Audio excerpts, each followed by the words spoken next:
Comme partout en France, les 7 établissements du groupement hospitalier de territoire co-maritime ont dû faire face à cette crise. Il a fallu faire preuve de courage, d'adaptation et de solidarité. C'est le 13 mars qu'on a déclenché le plan blanc en niveau 2. Dans le cadre de la crise, j'ai été missionné pour piloter la cellule de crise avec des médecins, notamment le docteur Robadet qui est infectiologue, et puis le président de CME, Jean-Marc Kerlot. La cellule de crise regroupe un certain nombre de professionnels, il y a des relations interprofessionnelles et en fonction de ça, nous on applique les directives. Parallèlement à ça, il a fallu aussi organiser tout l'aval, c'est-à-dire tous nos sites et nos EHPAD un peu partout. Et sur le site de eux, comme à Dieppe, on a déprogrammé l'ensemble de nos consultations avancées. Ça a été tout l'enjeu, j'ai envie de dire, de ces dernières semaines, c'est comment amortir au mieux la crise sanitaire sur des petites équipes, un petit territoire et un petit établissement. Nous avons créé un deuxième circuit au niveau des services des urgences, avec des urgences non Covid et des urgences Covid. Nous avons pu mettre en place ce deuxième circuit dans 48 heures. Nous avons eu pour cela l'aide d'un médecin smuriste de Dieppe pour l'équipement. Nous avons même eu les sapeurs-pompiers de la ville 2 qui sont venus aider au déménagement de la réserve SMUR afin de pouvoir adapter les urgences Covid et installer le matériel. C'est clair que l'expertise des médecins spécialistes infectiologues a été un atout énorme. C'est très technique, c'est très compliqué. Donc c'est clair qu'être adossé à un grand établissement comme Dieppe et à toute cette expertise nous a donné des ailes. Moi, je voudrais saluer la réactivité déjà de tous les professionnels de santé dans l'hôpital. Les hospitaliers répondent toujours présents, même au-delà de nos espérances. Et puis le désir d'agir ensemble. C'est vrai qu'il y a toute une psychose quand même qui s'est installée. Il a fallu qu'on redonne les bons messages pour rassurer les gens et surtout leur rappeler les mesures barrières. Face à l'urgence, l'ensemble du GHT a dû réagir rapidement, mobilisant tous les acteurs hospitaliers, à commencer par le service logistique. Les transporteurs arrivent avec les palettes de masques, de gants, de surblouses. Donc je réceptionne. De mémoire, j'ai 79 services à préparer. En intra et extérieur. Et les foyers de vie, les EHPAD, chez les cliniques, l'hôpital de Dieppe, le Château Michel. C'est assez intense les premières semaines. C'est les masques que je reçois toutes les semaines et que je dois dispatcher dans les unités. Les cadres qui viennent chercher leurs masques, on se dit 2-3 mots. Enfin là, on discute beaucoup plus qu'avant, avant la crise. La solution hydroalcoolique est aussi devenue une denrée rare, mais là encore, le personnel a répondu présent. Nous avons décidé de commander les matières premières pour une production locale. On met tous les ingrédients nécessaires, on fait valider nos volumes et puis on mélange le tout dans un bidon. Et une société qui faisait des flacons pour la parfumerie nous a également donné plusieurs centaines d'unités de flacons pour qu'on puisse mettre notre solution hydroalcoolique à l'intérieur. Ces flacons, après une période de quarantaine à la pharmacie, sont ensuite amenés au magasin central de l'hôpital de Dieppe qui les répartit selon les besoins au niveau des services ou d'autres établissements du GHT. Une réorganisation complète des services s'est opérée. Les compétences de chacun ont été sollicitées et beaucoup se sont portés volontaires, n'hésitant pas à sortir parfois de leur zone de confort et de leur affectation d'origine. Définir une organisation avec les directions fonctionnelles de travail, c'est un plan de continuité d'activité. Habituellement, je travaille en facturation externe et là, actuellement, avec Julien, qui travaille au bureau des admissions. Donc on accueille les gens, on les emmène sur leur lieu de consultation. On réceptionne les vêtements pour les patients qui sont hospitalisés. Ce qui n'est pas urgent, on désinfecte les sacs et on met ça dans des sacs poubelles. Et ensuite, ils sont redonnés aux patients 24 heures après. Lorsque c'est urgent, on réceptionne, on met ça dans une bannette, on le désinfecte et après on s'en va dans les services qui sont concernés. Plusieurs parcours Covid ont été mis en place, comme sur le site de l'IFCAS, en collaboration avec les médecins de ville où la maison médicale a déménagé, ou encore au niveau des consultations de médecine et des urgences. Les patients arrivent à l'accueil. Suivant leurs symptômes, ils sont ou redirigés vers les urgences ou côté Covid. Et dans ces cas-là, où 2 infirmières ou une aide-soignante plus une infirmière accueillent le patient en s'habillant, en respectant les gestes barrières. La nécessité d'avoir 2 équipes, d'avoir H24 plus de renforcement humain. Vous avez un accueil totalement séparé, une prise en charge totalement séparée. Donc ça a un impact humain fort. Donc il faut vraiment avoir patte blanche pour passer de l'autre côté. Puisqu'après, l'hôpital est lui complètement dichotomisé en service Covid+, service Covid-.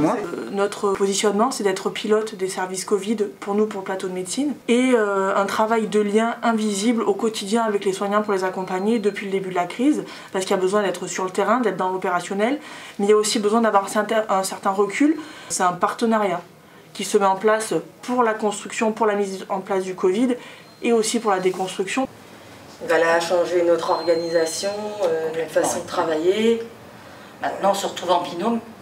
Avant, on était en aide-soignante et l'infirmière avait son travail. Là, maintenant, on travaille une infirmière, une aide-soignante en binôme. Et chaque chambre, on le fait à deux. Celle qui rentre dans les chambres s'équipe entièrement. L'autre binôme reste à l'extérieur pour que rien ne rentre dans les chambres. C'est complètement différent, en fait. On a cette impression d'être plus proche du patient parce qu'en fait, c'est une question de vie, de mort aussi, quoi. Le service de réanimation n'a pas non plus été épargné. Multiplication par 2,5 de la capacité d'accueil en service critique. Renfort plus que nécessaire du personnel et du matériel indispensable au bon fonctionnement de l'unité. Les étudiants de l'IFSI ont eux aussi participé à cet effort collectif. Quand les filles sont coincées dans les chambres Covid, du coup je m'occupe de leur donner tout le matériel qu'elles ont besoin pour réaliser leurs soins. Et puis après je m'occupe de la décontamination des lunettes. Du côté de la chirurgie aussi, il a fallu s'adapter rapidement. Reprise de certaines activités de chirurgie par la clinique Mégival. Déménagement en 48 heures pour regrouper 3 spécialités au 4e étage du pavillon Angot, puis ouverture de lits supplémentaires d'unités d'hospitalisation de courte durée et de médecine interne. Sur chaque art, avoir les 3 compétences infirmières et aides-soignantes, les compétences ORL, urodige et les compétences orthopédiques. Nous, ça a changé beaucoup de choses parce qu'on circule dans tous les services. Donc, dès qu'il y a besoin quelque part, on va dans les services. Donc, il faut s'habituer à chaque pathologie, chaque service, chaque fonctionnement. Donc, des fois, c'est pas forcément évident. Un bel esprit de solidarité, je dirais, elles y sont allées. Avec la peur au ventre, ça c'est sûr. La peur de l'inconnu, la peur de, comme nous tous, j'ai envie de dire, de ramener ça chez soi et puis de contaminer ses enfants. Mais elles y sont allées. Le pavillon mère et enfants, comme les services de psychiatrie, ont eux aussi connu un chamboulement dans leur organisation de travail. C'est l'étage d'hospitalisation, donc il y a aussi le niveau de la salle de naissance et le niveau de la consultation. Et dans chaque niveau, il y a eu des changements d'organisation pour s'adapter au Covid. Changer aussi tout l'accueil de consultation.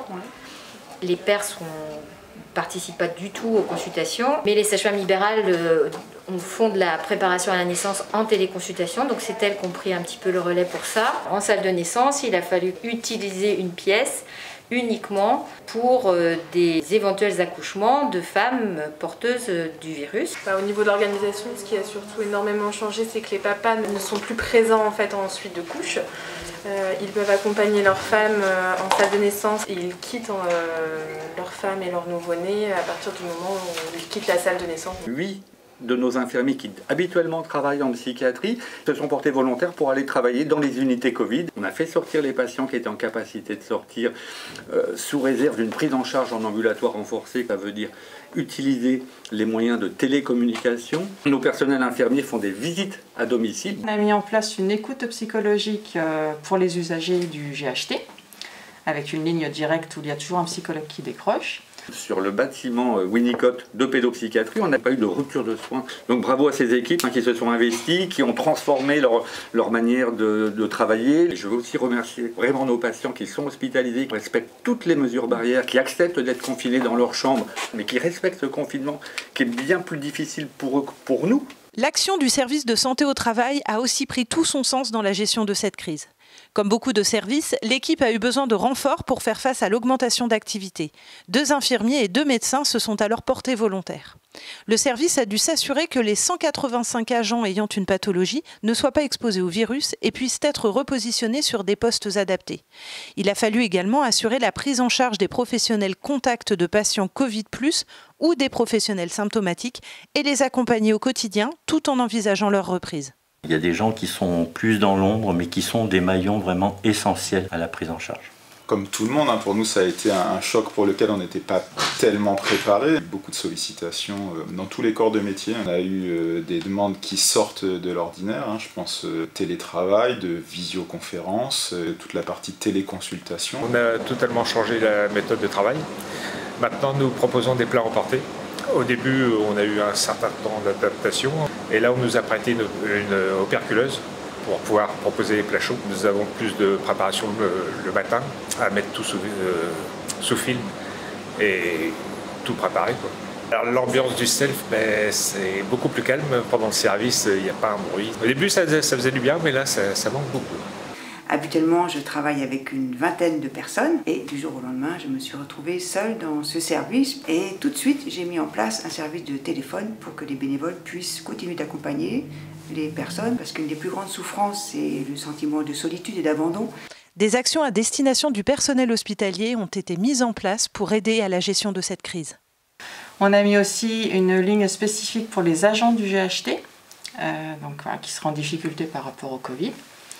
Et puis on a aussi proposé, à la demande des cadres des unités Covid, des réunions de soutien pour les soignants. Les activités que nous avons créées, c'est à la demande de la direction des soins. Pour les professionnels de santé de l'établissement, nous avons mis en place des sessions de massage minutes.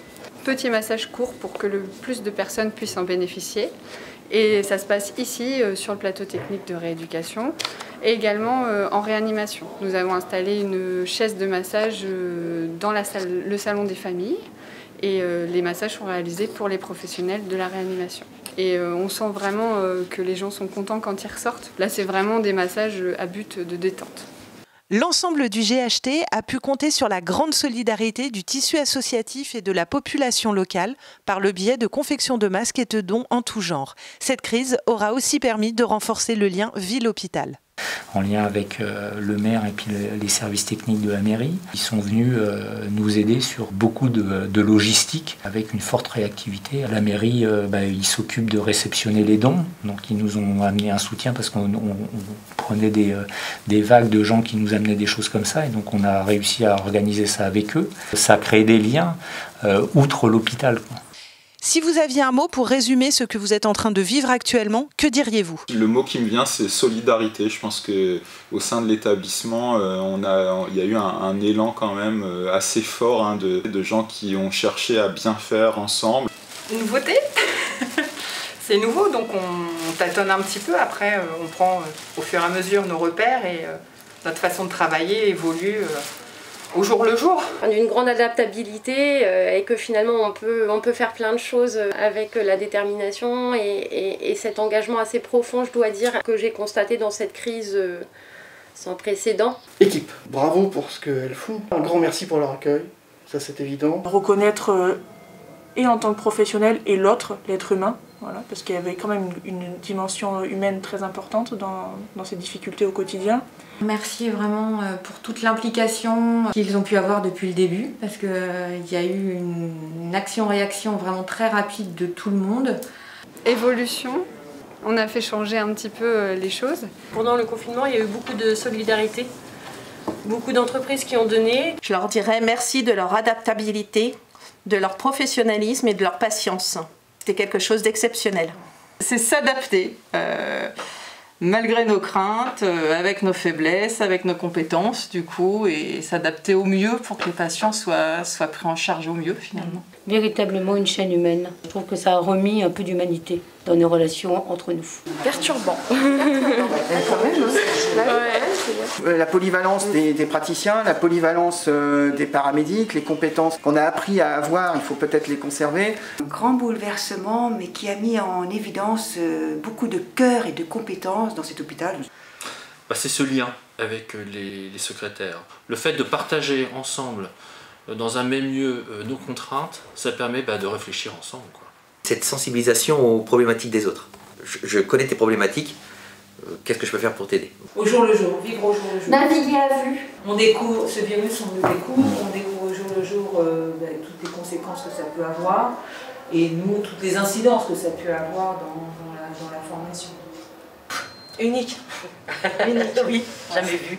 Peut-être qu'on finalement ne le revivra pas dans notre carrière. En fait, on ne souhaite pas le revivre.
fait, au début du confinement, les gens partaient avec les plateaux. Dans les services, on n'avait pas encore de sacs. Et il me manque 50 plateaux. Donc si vous pouviez faire le tour des offices, et puis je vous remercie d'avance. Le du GHT a pu compter sur la grande solidarité de la population locale et du tissu associatif, par le biais de confection de masques et, de dons en tout genre. Cette crise aura aussi permis de renforcer le lien ville-hôpital.